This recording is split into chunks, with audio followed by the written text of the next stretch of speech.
Estimats amics i seguidors de Valenciana TV, estem així un dia més i anem a parlar d'un espai cultural important, molt important per al poble valencià, com és la impremta. La impremta, com ja queda l'altre dia clar, naix en València aproximadament en el 1470-71, com a molt, abans del mes de març. I a veure si acabem ja en aquesta maldició que tenim els valencians de que tot el que diguem o tot el que tenim hi ha sempre algú que se trata de desfer-lo. Bé, avui tenim amb nosaltres a una excel·lent persona, amic, per damunt de tot, i president de l'associació del Senat del Museu de la Impremta, don Enrique Fink. Bon dia, Enrique. Bon dia, Manuel. Pues estem així per a parlar d'algo, com vos ha dit al principi, importantíssim. L'altre dia en l'Ateneu se va fer un cicle de què ens parlarà Enrique, un cicle dedicat exclusivament a la impremta valenciana. I per què? Perquè la impremta valenciana és la impremta espanyola. És a dir, quan parlem d'impremta espanyola, parlem d'impremta valenciana per el fet de ser la primera impremta.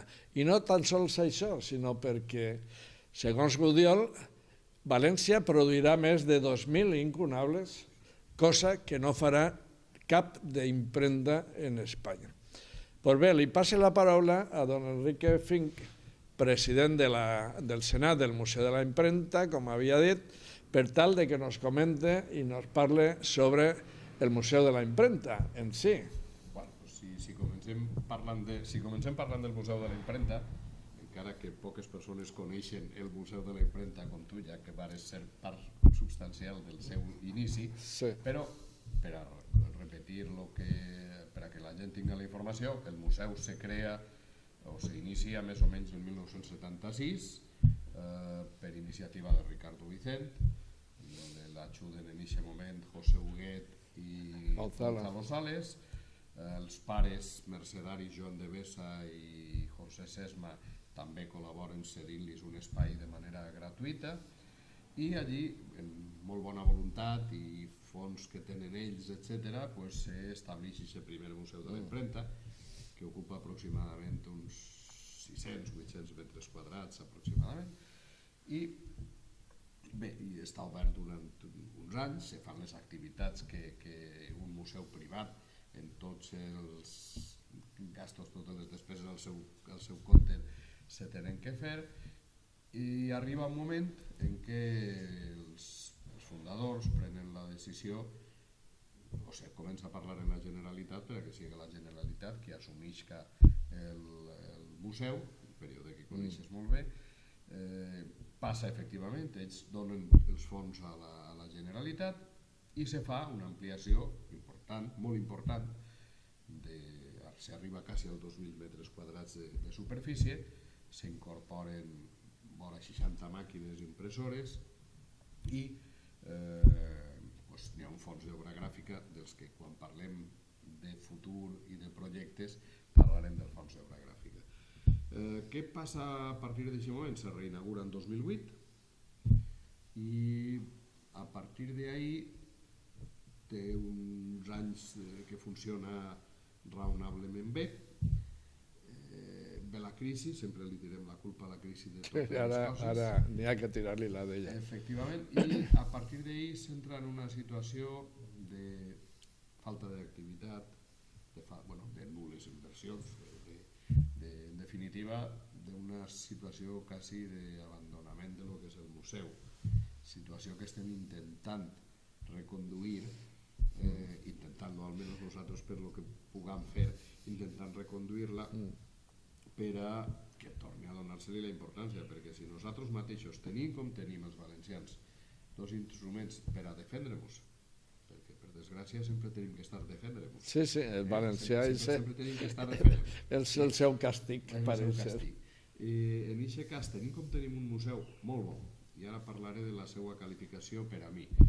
I el tema de l'agermanament en Magúncia, doncs això te volia preguntar una situació, de la que parlem després, mos hauria donar una situació de prou força per a mantenir aquesta posició capdavantera que sempre hem tingut. Respecte al museu, en la propaganda del museu, en la que se fa, en la publicitat que fa la mateixa Generalitat, l'Ajuntament del Puig, etc., posa segundo museo más importante después de Europa, después del de Magúncia. Anem a veure. Això avui en dia és molt arriscat dir-ho. Si no n'hi ha ajudes, més. Exactament. Jo he suggerit que modifiquem això i se posa uno de los museos más importantes d'Europa. Sí, perquè això és veritat. I a més saber enfocar-lo bé en les coses en les que realment és millor que molts altres museus. Però clar, quan jo veig les activitats que se desenvolupen avui en dia en alguns museus europeus i espanyols, per exemple, en els que s'està treballant, veus el Museu Plantin Moretus, etc. I l'altre me pareix molt atrevit. Què té, a més, d'especialment bo el Museu del Puig? Que a més la seva vessant de Museu de les Arts Gràfiques, això és prou millor que quasi tot el que jo conec als museus europeus.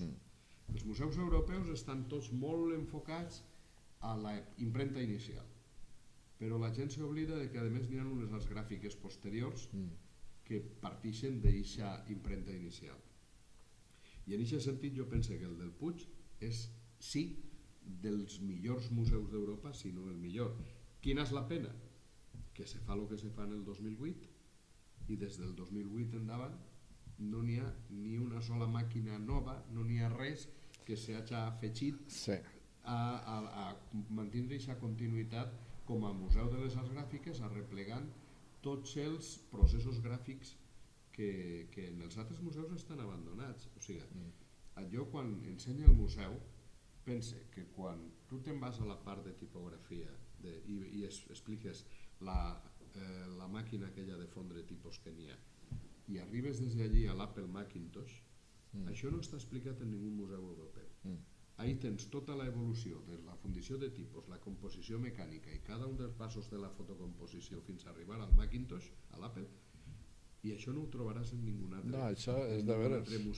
I aquest procés evolutiu no se troba en cada lloc. La part de fotomecànica no la sols trobar en ningú puesto. Ara hem trobat allí dins, en un dels quartos del museu, un torniquete vertical, que això pot sonar raríssim a la gent que no és del sector, però els que provenim de les arts gràfiques és com s'emocionaven les planxes en els anys 60 i 70. Això és història de les arts gràfiques. I allí n'hi ha un que hem demanat que s'intente que en comptes de podrir-se allí en la unitat que n'hi ha en aquell quarto al costat de l'aljibe, se recupere, que costa 4 euros recuperar-ho, i s'incorpora a la part de fotomecànica, algunes premses de proves que n'hi ha, etc. És a dir, se pot fer molt de... Jo pense que el camí del Museu del Puig va més per saber explicar tota l'evolució dels processos de les arts gràfiques. No anem a competir en Magúncia ni en Incunables. No, això està clar. Allí tenen les diverses bíblies, el salteri, i ja a partir d'ahí més val que uno sàpia en quina... Jo sí que te vull...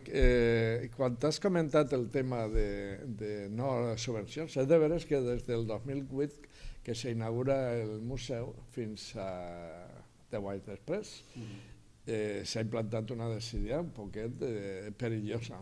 És a dir, els museus, com qualsevol activitat en la vida, necessiten de dispondre d'aquesta acció-reacció en tot el que siga la seva especialitat. I com bé dius tu, allí ni ha això, ni ha càmeres de fotografies que van ser depòsits del Museu de la Imprenta de Barcelona i de més, que se va desmantelar justament quan va coincidir quan se munta el nostre i de més. Però a mi el que me sorprèn és que la falta de subvencions és per als espais culturals. És a dir, jo veig subvencions, anem a parlar així, encara que iscam un poc del tema, activitats pròpiament de caràcter catalanista, i n'hi ha subvencions arreu per tots els puestos. És a dir, fa no res, 1,5 milions en un matí se li va concedir a activitats catalanistes o procatalanistes i a entitats procatalanistes. Acció Cultural del País Valencià, Escola Valenciana, és a dir, tot això que... I no me crec a aquestes altures que la falta de subvenció siga per falta de diners, sinó per falta d'interès. Aquesta és la meva idea. Ara, ojalà canvie el tema, lògicament.